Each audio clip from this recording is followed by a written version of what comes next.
Good morning or afternoon, class. Chapter 12, the Krindlekrax. We're getting there. It's quite a long book, this. Quite a long way to go. Corky lived next to the cinema. His home was small and dark, and smelt of furniture, polish and chocolate. Corky loved eating chocolate, especially the chocolate from chocolate biscuits. So this is the caretaker of the school, Corky. Once they were inside, Corky put the kettle on. Ruskin sat at the table. "The trouble is," Ruskin said, "I bet the whole of Lizard Street thinks Alvis will make a better hero than I would.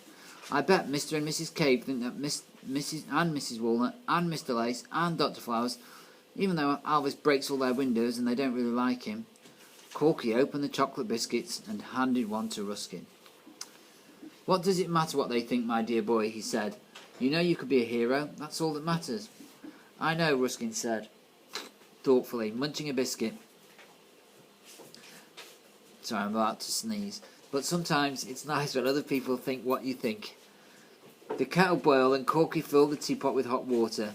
He waited for it to brew, then poured 2 cups of tea and brought them to the table. "I was called a hero once, you know," Corky said. "You?" Ruskin said. "When?" "Oh, years ago, my dear boy. When I was your age." "What did you do?" "It doesn't matter now," Corky said, "but I was given this." Corky went over to a cupboard and opened a drawer. As he did so, his face glowed with a golden light, as if the drawer contained a light bulb. Corky took something from the drawer, held it tightly in his fist, and the golden light disappeared. He returned to the table and put something in Ruskin's hand. The golden light returned. It was a medal, a sparkling gold medal. "You really are a hero," Ruskin exclaimed. "That's what everyone told me, my dear boy," Corky said. "But I never felt like it. I mean, what does a medal mean? Nothing. To be quite honest, I feel more of a hero sweeping the school playground." "In that case," Ruskin said, "I'm a hero as well. All I help you sweep the playground sometimes." "Exactly, my dear boy," Corky said. "That's why I'm giving it to you." "Giving me what?" "The medal." "Oh, but—" "You can't," Ruskin exclaimed. "It belongs to you." "If it belongs to me, I can do what I like with it, and I'd like to give it to you." Ruskin stared at the medal. It was so bright and beautiful it made his eyes sting. "And besides," Corky continued, "you deserve a medal for putting up with me. I'm so glad we're friends, my dear boy. I was lonely before I met you. Do you remember the first day we met?" "I was 9 years old," Ruskin said. "You'd just become school caretaker." "That's right," Corky said, smiling. "You used to go everywhere with Alvis and Sparky then. The 3 of you were inseparable." "We were all the same height then," Ruskin said. "All 3 of us were small, and we were the best of friends. We did everything together.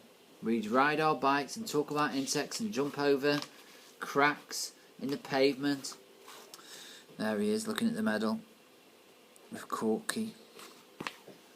"Jump over cracks in the pavement. We used to watch you sweeping the school playground. Alvis rushed up to you and asked what subject you taught." "Oh, yes, I remember. Alvis thought you were a teacher." "Me, a teacher?" Corky chuckled to himself. "Can you imagine it? I don't even know the capital of Australia."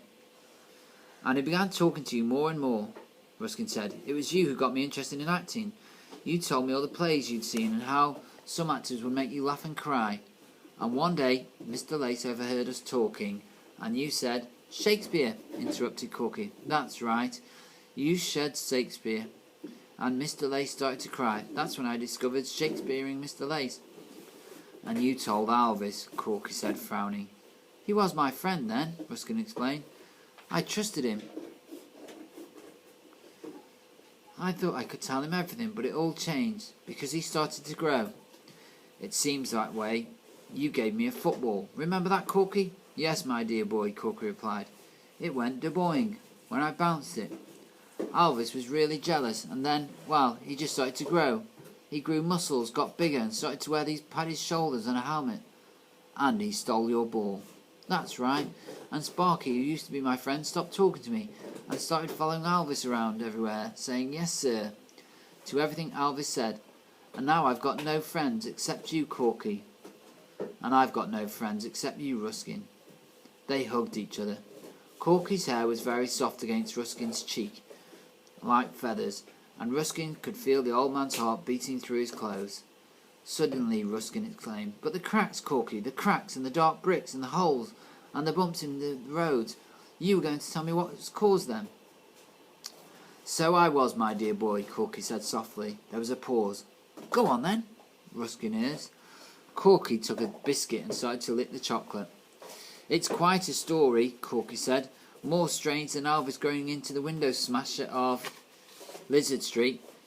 It's a story so strange you might not believe it." "I will believe it," Ruskin said. "Tell me, tell me."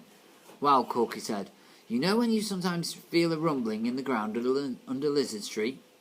And people tell you it's a tube train going beneath." "Yes," said Ruskin. "Well, it's not a tube train," Corky said. "It's the thing that lives in the sewers. It's the thing that comes through the largest drain in the streets. It comes up at night when we're asleep and cracks pavements with its gigantic tail, scorching bricks with its fiery breath, and digging holes in the road with its sharp claws." "What is it?" Ruskin asked breathlessly. "Krindlekrax," Corky replied.